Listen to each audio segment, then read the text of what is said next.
Diamond industrialist state स्थित GSM foils limited के भागीदारी मोहन सिंह लक्ष्मण सिंह परमार पर हुए हमले के मामले में वाली पुलिस ने बड़ा खुलासा किया है। पुलिस के अनुसार करीब 32 करोड़ रुपए के लेन देन और कंपनी पर पूरा नियंत्रण हासिल करने की मंशा से यह साजिश रची गई थी।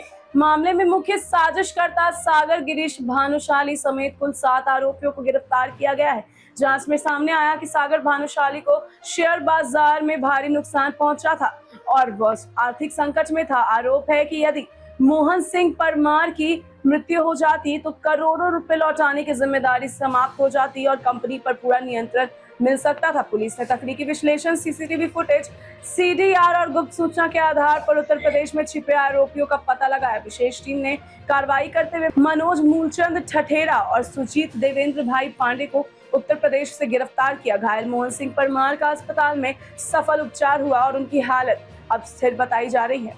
नावाची एक कंपनी डायमंड इंडस्ट्रियल इस्टेट या ठिकाणी वसईपूर्व एरियामध्ये आहे। या कंपनीमध्ये सागर भानुशाली आणि विनोद सिंग परमार, मोहन सिंग परमार हे दोघंजण पार्टनरशिपमध्ये एक व्यवसाय करत होते। तर या कंपनीमध्ये सुरुवातीला सागर भानुशाली हा काही छोट्या मोठ्या कामानिमित्त या कंपनीशी निगडीत होता। काळाच्या ओघामध्ये तो स्वतः चार्टर्ड अकाउंटंट असल्यामुळे त्याला आर्थिक व्यवस्था किंवा अर्थकारण किंवा एखादी कंपनी कशी ग्रो करायची याची चांगल्या प्रकारची माहिती होती। त्या ज्ञानाचा वापर करून या कंपनीला त्याने भरपूर काही कंपनी लिस्टिंग करणं, कंपनीसाठी जास्त भागीदार मिळवणं, जास्त शेअर्स होल्डर्स मिळवणं हे तो कामं करत होता। काळाच्या ओघामध्ये त्यांनी चांगली कंपनीसाठी कामं केली असल्यामुळे त्याला त्या कंपनीमध्ये पार्टनरशिप मिळालेली होती। त्यामुळे हे मोहन सिंग परमार आणि सागर भानुशाली हे पार्टनरशिपमध्ये त्या ठिकाणी व्यवसाय करत होते। परंतु हा जो सागर भानुशाली आहे हा ट्रेडिंगचा पण काम करायचा की जे त्या कंपनीशी निगडीत नव्हतं आणि त्या ट्रेडिंगच्या व्यवसायामध्ये त्याला 55 कोटीचा लॉस झाला। 55 कोटीचा लॉस जेव्हा झाला तेव्हा ट्रेडिंग करत असताना त्याने अनेक लोकांच्याकडून पैसे घेतलेले होते आणि ट्रेडिंगमध्ये वापरलेले होते। मग हे ज्यांच्याकडून त्यांनी पैसे घेतलेले होते तो ज्याचं कर्ज देणं लागत होता ते सर्व लोक त्याचे पैसा परत मागण्यासाठी तगादा लावत होते।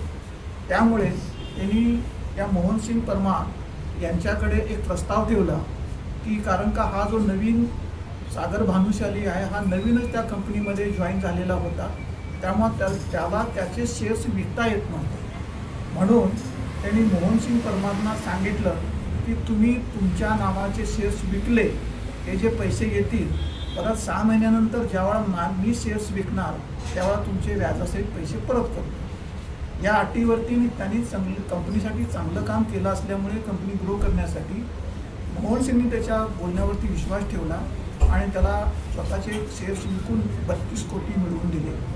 आणि हे 32 कोटी तो ज्याचे तो कर्ज देणं लागत होता त्या सर्व लोकांना त्यांनी एकतर ट्रान्सफर केले, काही लोकांना कॅशमध्ये दिले, काही रक्कम त्यांनी सागर भानुशालीला सुद्धा त्याच्या अकाउंटवरती टाकलेली आहे। परंतु एकूण 55 कोटीचा त्याचं कर्ज असल्यामुळे त्यातले फक्त 32 कोटीची जुळणी झाली, बाकीच्या पैशाची त्याला जुळणी करायची होती।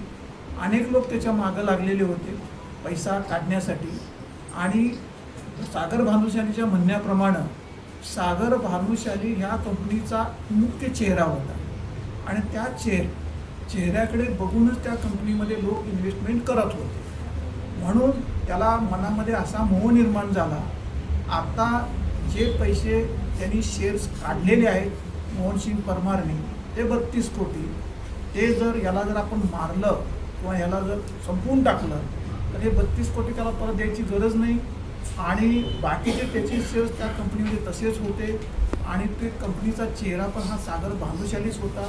हा त्याच्या मनामध्ये विचार आला आणि त्या विचारातून त्यांनी त्याचा मित्र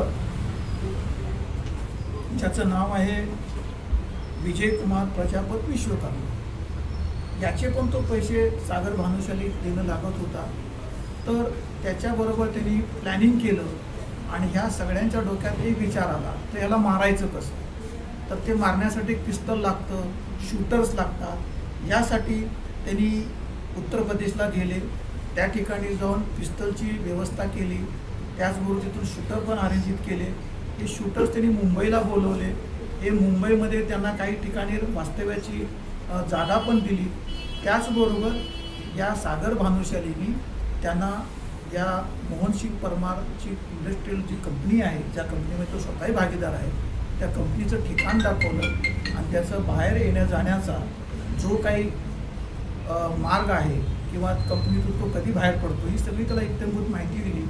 2-3 वेळा त्याने रेकी केली व्यवस्थितपणे आणि एके दिवशी त्यांनी जो शूटर आयोजित केलेला होता तो सुजित देवेंद्रभाई पांडे आणि त्याला गाडी चालवण्यासाठी अनुप वीरेंद्र प्रजापती ह्या दोघांनी तिथे येऊन एक अर्धा तास डबा धरला, पूर्ण टेरणी केली आणि त्या मोमेंटला तो 8 वाजता संध्याकाळी मोहनसिंग परमार तो आपल्या गाडीकडे आला, कंपनीतून बाहेर पडला. त्याच वेळेला या सुजित पांडेंनी त्यांना हाक मारली, अगदी जवळून हाक मारली आणि जशी हाक मारली तसं त्यांनी त्याच्याकडे बघितलं. लगेच तो त्याच्या जवळ गेला आणि त्याच्या छातीच्या जवळ जाऊन त्यांनी गोळी मारण्याचा प्रयत्न केला.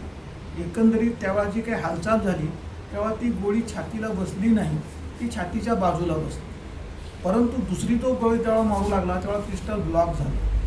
मग त्यांनी खाली पडलेल्या मोहनसिंगच्या डोक्यामध्ये पिस्टलच्या बटनी जोरदार हल्ले केले, जेणेकरून त्याचे तिथंसुद्धा फ्रंट म्हणजे जे कपाळ आहे त्या कपाळावरती सुद्धा जखमा चांगल्या स्वरूपाच्या झालेल्या आहेत की जेणेकरून तो जिवंतच राहू नये.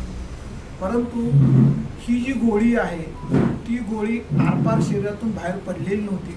त्याचं शरीर जरा एकदमच जाडजूड असल्यामुळे ती गोळी शरीरामध्ये पास करत करत ती त्याच्या त्या स्पाईनपर्यंत पोचली, मणक्यापर्यंत पोचली आणि तिथंच ती थांबली. त्यामुळे उपचार हे रिद्धी विनायक म्हणून जे हॉस्पिटल आहे नालासोपारा, तिथल्या डॉक्टरांनी खूप चांगलं काम केलं आणि आज तो माणूस सुस्थितीत आहे. सगळी शस्त्रक्रिया वगैरे संपलेली आहे आणि याच्यामध्ये सामील असणारे जे काही आरोपी आहेत त्याचा शोध घेण्यासाठी पोलिसांनी 11 पथकं तयार केलेली होती. प्रत्येक पथकाला वेगवेगळ्या प्रकारचं काम दिलेलं होतं. एक पथक CCTVचं सर्वेलन्सचं काम बघत होतं, एक पथक मोबाईलचं विश्लेषण करण्याचं काम करत होतं, एक पथक मोटरसायकली किंवा काय याच्याबाबत काम करत होतं, एक पथक वेगवेगळ्या प्रकारचे जे आरोपी असतात अशा प्रकारचे गुन्हे केलेले त्यांच्यासाठी कार्यरत करत होतं आणि एक पथक जे काही इलेक्ट्रॉनिक डिव्हायसेस आपण जप्त करतो त्यामध्ये मोबाईल फोन असतील किंवा इतर काही इलेक्ट्रॉनिक डिव्हाइस असतील त्या महाराष्ट्र सायबर एक डिपार्टमेंट आहे की या ठिकाणी सर्व प्रकारचे अत्याधुनिक टूल्स आहेत. या टूलचा वापर करून आपल्याला एखाद्या इलेक्ट्रॉनिक डिव्हाइसमध्ये काय जी माहिती आहे ती सगळी मिळू शकते आणि आम्हाला ते डिव्हाइस तिथे मिळालं. त्याचं तांत्रिक विश्लेषण केल्यानंतर आमच्या असं लक्षात आलं की याच्यामधले जे मुख्य जे सूत्रधार किंवा ज्यांनी शूट केलेले आहे किंवा ज्यांनी कट केलेलं आहे ते सर्व 2 जे आरोपी आहेत त्यातला जो मेन शूटर जो आहे तो हा UPचा आहे आणि तो बलियाचा राहणार आहे. त्याचं नाव आहे सुजित देवेंद्रभाई पांडे. त्याला इथल्या STFच्या मदतीनं आमची टीम पाठवून आपण त्याला अटक केलेली आहे. त्याच्याबरोबर दुसरा एक UPमध्येच राहणारा माणूस आहे की ज्यांनी पिस्टल उपलब्ध करून देण्यासाठी प्रयत्न केलेले होते. त्याचं नाव आहे मनोज मुलचंद ढडेरा. यालासुद्धा आजमगडमधून अटक केलेली आहे. याच्यामध्ये UP पोलिसांची जी STFची टीम आहे त्यांनीसुद्धा महाराष्ट्र पोलिसांना, मीरा भाईंदर पोलिसांना, वसई पोलिसांना खूप चांगल्या प्रकारे मदत केलेली आहे. त्याबद्दल त्यांचेही आम्ही आभार मानतो आहे.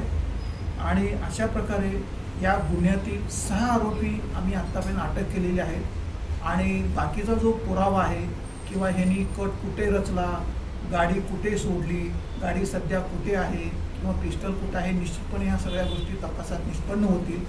सध्या महत्त्वाचा जो आरोपी मिळणं गरजेचं होतं ते सर्व आरोपी आता आमच्या कस्टडीमध्ये आहेत.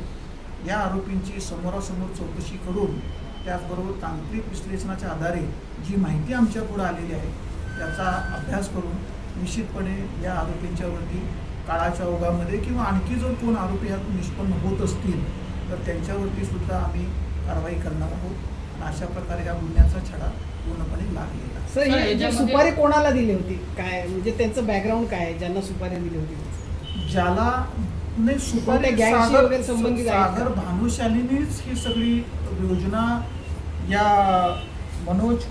विजय कुमार विश्वकर्माच्या पुढे मांडलेली होती आणि ह्या विजय कुमारने हा प्लॅन सगळा तयार केला ह्या दोघांनी मिळून. आणि त्याच्यानंतर हे UP त्याला काही जे नॉलेज असेल, कारण का ह्यातला जो मनोज मुलचंद ठडेरा म्हणून नावाचा जो व्यक्ती आहे तो UPचा आहे आणि त्याला तिथल्या स्थानिक लोकांची माहिती असल्यामुळे ते UPला गेले आणि तिथं जाऊन पिस्टल पण आणायचं आणि तिथून शार्प शूटर्स पण आणायचे. ही योजना आखली आणि त्याप्रमाणे 35 ते 40 लाखाचा सौदा त्यांनी केला ह्याच्या किलिंगसाठी आणि त्यातली 5 लाख रक्कम ही सुरुवातीला त्यांनी देऊन टाकलेली. सर टिल डेटपर्यंत काय काय रिकव्हरी केलं आहे त्याच्यामध्ये? ते टिल डेटमध्ये काही लोकांचे मोबाईल फोन्स आमच्याकडे आलेले आहेत आणि त्याच्यानंतर बाकीचा काही बराचसा डेटा आम्ही कलेक्ट केलेला आहे.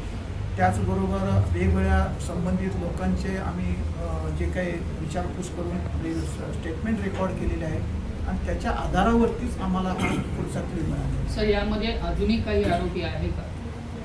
अजून आता आपण सांगू शकत नाही, परंतु सध्या ज्यांनी प्रत्यक्ष अप्रत्यक्ष या गुन्ह्यामध्ये सहभाग नोंदवलेला आहे या सर्व लोकांना अटक केलेली आहे. परंतु त्याच्यानंतर हा तपास जसा जसा पुढं जाईल तसं तसं आणखी पण ह्याच्यामध्ये कोण आरोपी आहेत का याच्याबद्दल सुद्धा तपास केला जाईल.